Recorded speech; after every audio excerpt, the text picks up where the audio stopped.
The bride raised her champagne glass and said, "One of you tried to kill me last week." She locked all the doors. Nobody leaves until the culprit confesses. It all started as a perfect engagement dinner. Marina and Ricardo were about to celebrate their love with the most important people in their lives. But what should have been a special night turned into the worst nightmare imaginable. Because Marina knew something that nobody else knew, and she was about to drop that bomb in the middle of the party. What she didn't expect was that the truth would be much more shocking than she imagined. 7 days before the engagement dinner, Marina was in the hospital, not from an accident, not from illness, from poisoning. The doctors confirmed it. Someone had put arsenic in her tea. Dr. Fernanda was clear. "You were very lucky. The dose was calculated to cause suffering, not immediate death. But if you had taken one more sip, the story would be different." Marina remembered every detail of that day. It was a Tuesday. She had come home from work at 3:30 in the afternoon. Her mother had stopped by earlier and left some sweets on the kitchen table, along with a loving note. It was the usual ritual. Tea at 4 in the afternoon. Since Marina was a teenager, chamomile with honey. She prepared the water, put in the tea bag, waited exactly 3 minutes, added a spoonful of honey, took the first sip. The taste was strange, bitter. She took 2 more sips before feeling the first wave of nausea. 10 minutes later, she was vomiting. 15 minutes later, she couldn't stand up. 20 minutes later, her vision was blurred and she could barely breathe. At the hospital, it was 6 hours of tests. And when the results came out, Dr. Fernanda called Marina into a private room. Arsenic, no doubt about it. Marina felt the world spin. But how? It was probably put in something you ingested, some drink or food. The tea. It could only be the tea. But who would have access to her kitchen? Who would know about the 4 o'clock tea? Who would want to do this to her? Dr. Fernanda continued. "I'll have to report this to the authorities. It's attempted murder." "No." Marina spoke too quickly. "Give me a few days, please." After much insistence, the doctor agreed. 1 week. Marina didn't tell anyone, not even Ricardo. She said it had been food poisoning. He believed it because he was too busy with work and wedding preparations to question it. And that's when Marina started planning. The engagement dinner was already scheduled for the following Saturday, 7 days after the poisoning. It was the perfect opportunity. All the suspects would be in the same place. She made a mental list. Who had keys to her house? Her mother, her younger sister. Who knew about the tea habit? Practically the whole family, close friends. Who had visited the house in the last week? At least 10 different people. Now, back to that moment. The locked doors, 12 people in the room, 11 guests and Marina. The silence was so heavy, you could feel it in your chest.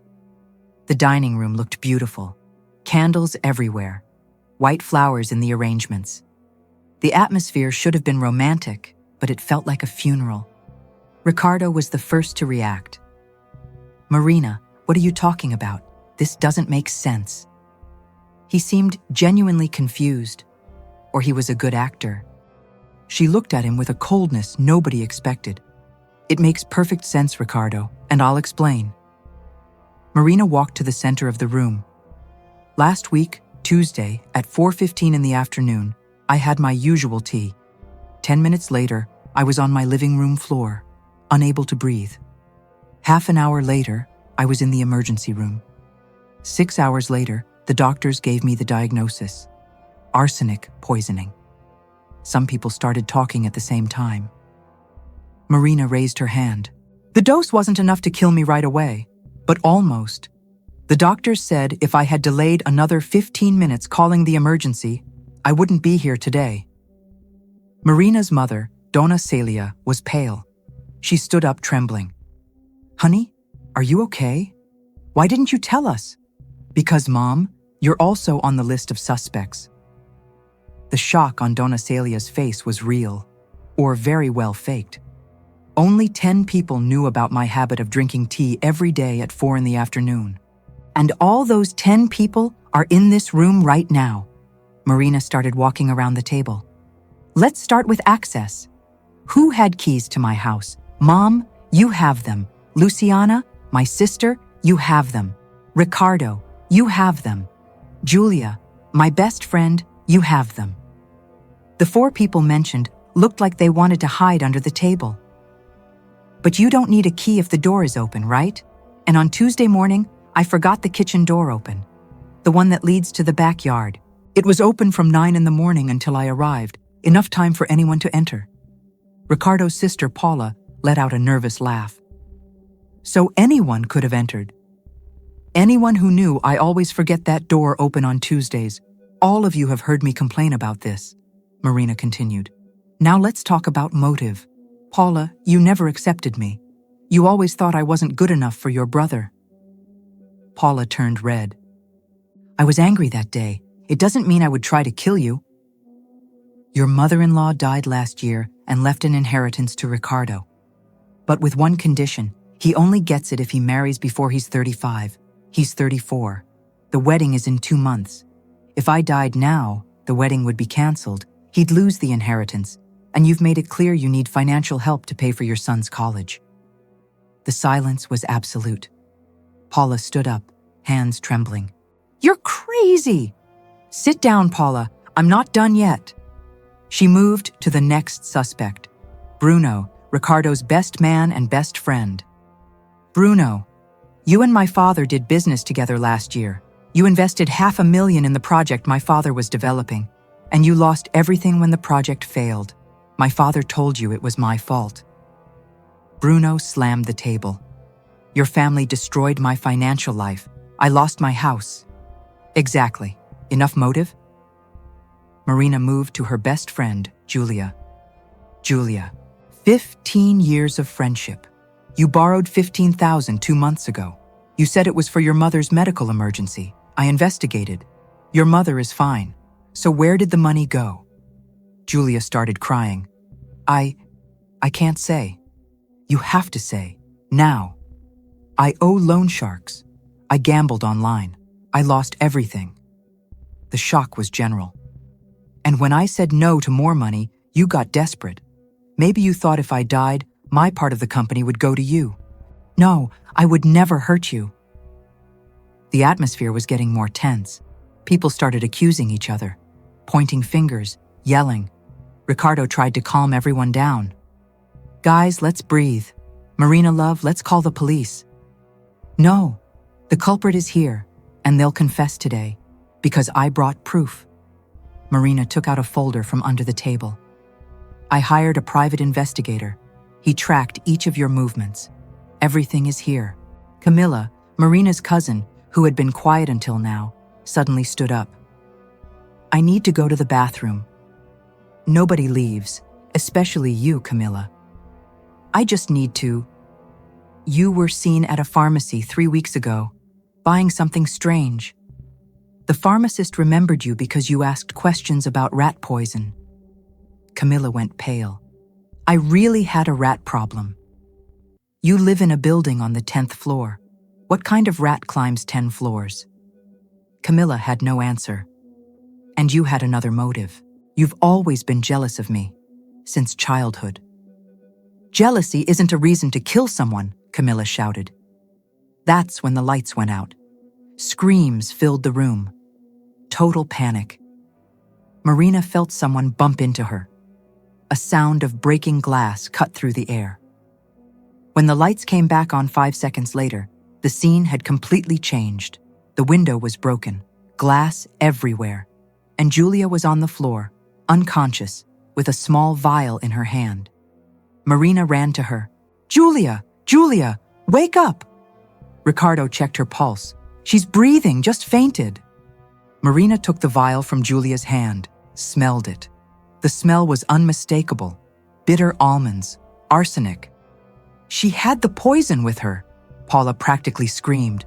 She's the culprit. But Marina didn't think so. Someone put this in her hand. Someone took advantage of the blackout to frame Julia. Ricardo threw water on Julia's face. She woke up startled. What happened? You have this vial. Where did it come from? Julia looked at the vial as if she'd never seen it. I don't know. That's when Donna Celia, Marina's mother, started sobbing. I can't take this anymore. I need to confess something. Everyone turned to her. I put something in your tea that day, Marina. Marina felt the ground disappear. Mom, you? But it wasn't arsenic. I swear, it was a sedative. Just a sedative. The words came out rushed. You were so stressed about the wedding, you weren't sleeping. You were losing weight. I just wanted to help you relax. I put 2 sedative pills dissolved in the honey. You had no right. I know, but I swear on my life, it wasn't poison. It would never be poison. But this changed everything. If the mother put sedative and someone else knew about it, maybe someone put poison knowing my mother was going to put sedative, Marina said. Someone who knew my mother's habits.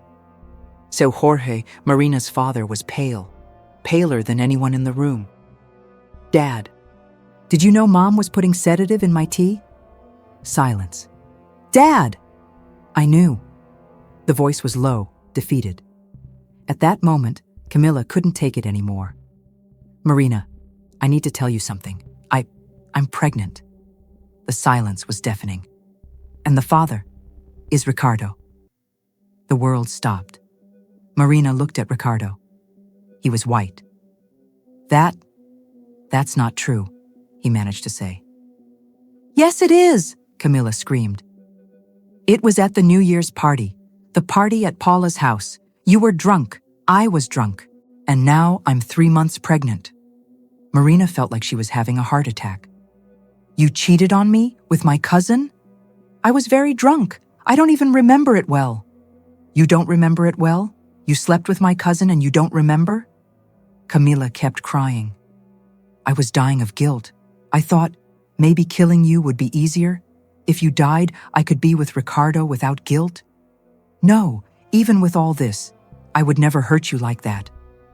So Jorge had gotten even paler, and this caught Marina's attention.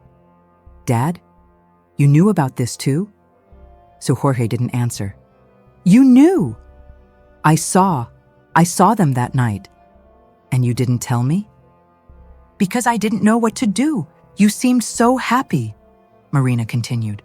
So when did you become sure? When Camilla told you about the pregnancy? So Jorge stood up, hands trembling, and then he took something out of his pocket, another small vial. The entire room froze. I didn't want it to come to this. Marina looked at the vial, then at her father. What did you do? Camilla came to talk to me 3 weeks ago, pregnant, said the father was Ricardo, and that's when I was sure. He paused. I was furious. So I thought, if I just tell Marina, she'll be destroyed, and even then, she might forgive him. So you decided to poison me? Not to kill you, just enough to make you sick, to cancel the wedding while you recovered. And during that time, I would get proof of the betrayal. Tears fell from Marina's eyes. Dad, how could you? Because I love you, because I wasn't going to let you marry trash like that. You drugged me? I put arsenic in the honey your mother prepared, a small dose, just enough to make you sick, but not die. Marina was shaking. But the doctor said the dose was almost lethal. So Jorge looked confused, genuinely confused. That's impossible.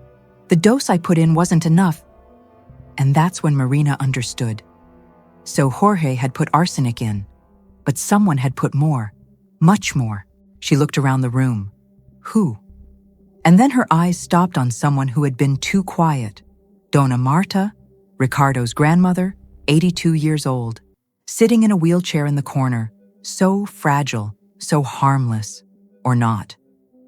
Grandma Marta, you're very quiet. The old lady smiled. I'm old, dear. Old people stay quiet. Old people also observe. Old people know things nobody imagines. The smile grew. Marina felt a chill down her spine. It was you, wasn't it? You've always been smart, Marina, smarter than I thought. Ricardo couldn't believe it. Grandma? Are you saying that I put more arsenic in her tea? Yes, much more. Donna Marta spoke with a frightening calmness. But why? Marina was shaking. I always treated you well. It's not about you, dear. It never was. It's about the money. Total silence. When Ricardo gets married, he receives his grandfather's inheritance, $3 million. But there's one condition. He has to marry before he's 35, which is in 4 months. She adjusted her shawl. If he marries you, Marina, a woman who has her own company, her own money, you'll convince him to do smart things with that money. Invest. Save. Another pause. But if you died, Ricardo would be destroyed, vulnerable. And who would be there to comfort him? Me, the grandma who was always there. And when he received the inheritance, I would convince him to give me access, to keep it safe. And little by little, that money would disappear. To me, to my friend who owes $50,000, to my youngest son who lost everything in online casinos. Marina couldn't process it. You were going to kill me for money? It wasn't personal, dear, but $3 million is $3 million. You're a monster, Camilla whispered. I'm practical. Bruno lunged forward. You're sick. Donna Marta raised her hand, and in it there was a small gun. Chrome. The entire room backed away. I didn't want it to come to this, but you forced me, Marina. Grandma, put that gun down, Ricardo shouted. I'm sorry, my grandson, but now that everyone knows, I can't let anyone leave here. You're going to shoot everyone? Marina asked. With that gun that has 6 bullets at most? Donna Marta smiled. I don't need to shoot everyone, just you. But Marina had noticed something. Donna Marta's hand was trembling. A lot. You don't know how to shoot. You're holding it wrong. I don't need to shoot well. I just need to pull the trigger. That's when Julia moved. Fast, she kicked the wheelchair with all her strength. Donna Marta lost her balance. The gun fired, but at the ceiling. Bruno ran and held her. The gun fell. Ricardo picked it up. Marina ran to the door, unlocked it, opened it, yelled to the security guards who had heard the shot. Call the police, now! 3 weeks later, Marina was sitting on the couch in her new house. Yes, new. She couldn't live in that other one anymore. Too many bad memories. Donna Marta was arrested, attempted murder, illegal possession of a weapon. The judge had no mercy. Age is no excuse for premeditated evil. 15 years. So Jorge also faced consequences.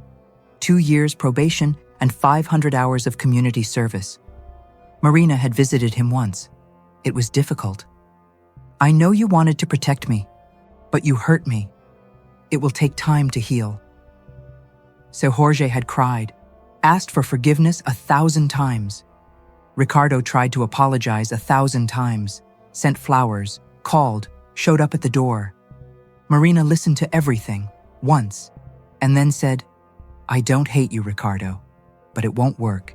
You need to live with the consequences of your choices. She returned the ring, canceled everything. Camilla was doing prenatal care, alone. Marina had offered support. It wasn't friendship, it was humanity. The child is innocent. Julia visited Marina every day. Their friendship had been tested and had survived. Julia was paying off the debts little by little. It was hard, but she was managing. You saved me, Julia had said, in so many ways. Marina's company was doing better than ever. She had channeled all the pain into work. She had opened a second branch, won a Young Entrepreneurship Award. When she received the award on stage, she thought about everything she had been through. And she realized she had survived. Not just survived. She had grown. This award is dedicated to all the women who almost died but chose to live, who were betrayed but chose to trust again. You are the real winners. The audience stood up. long applause. And when Marina left the stage, she looked at Julia in the audience, and Julia waved, smiled, and Marina smiled back.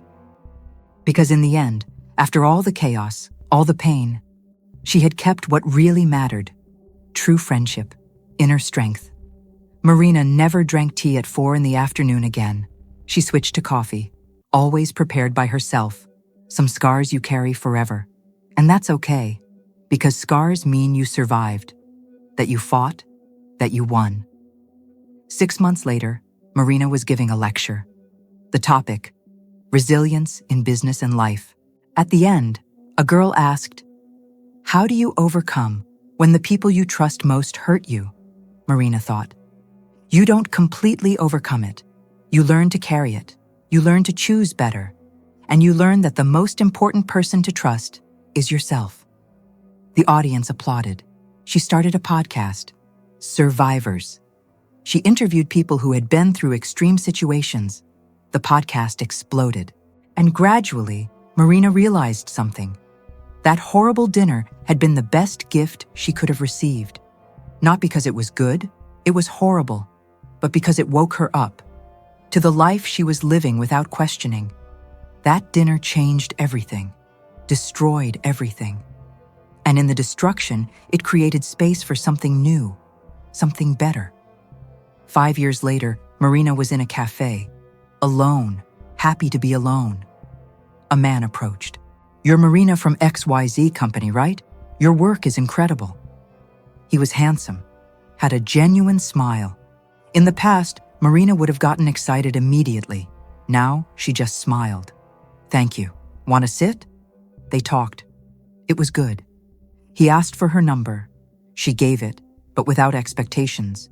Because Marina had learned, she didn't need anyone to be complete. She was already complete, alone. And if someone entered her life, it would be to add, not to complete. Some stories don't have a traditional happy ending, don't have a sunset wedding, but they have survival, they have growth, they have strength. And sometimes that's more valuable than any fairy tale happy ending. Marina had survived the poison, literal and figurative, had survived the betrayal, and not only had she survived, she had thrived. That toxic engagement dinner had been the worst and best night of her life. The worst because it revealed horrors. The best because it saved her from a marriage that would have slowly destroyed her. Sometimes the poison is the antidote. Sometimes the worst night is the beginning of the best life. Sometimes losing everything is gaining yourself back. And Marina had gained herself back, completely, finally. And that was worth more than 3 million, more than any inheritance, more than any engagement ring. This story isn't just about poison. It's not just about betrayal or near death. It's about something much bigger. It's about all the times we trusted the wrong people, all the times we almost lost everything. And still, we chose to get back up and move forward. In the end, life isn't about avoiding the poison. It's about learning not to poison yourself with hatred afterwards. Because the greatest victory is looking in the mirror after everything and still recognizing who you are. It's waking up the next day, looking in the mirror and choosing to try again. It's having the courage to start over. Leave a comment down below telling me what you thought of this story, like the video if you made it to the end, and subscribe to the channel for more stories like this one.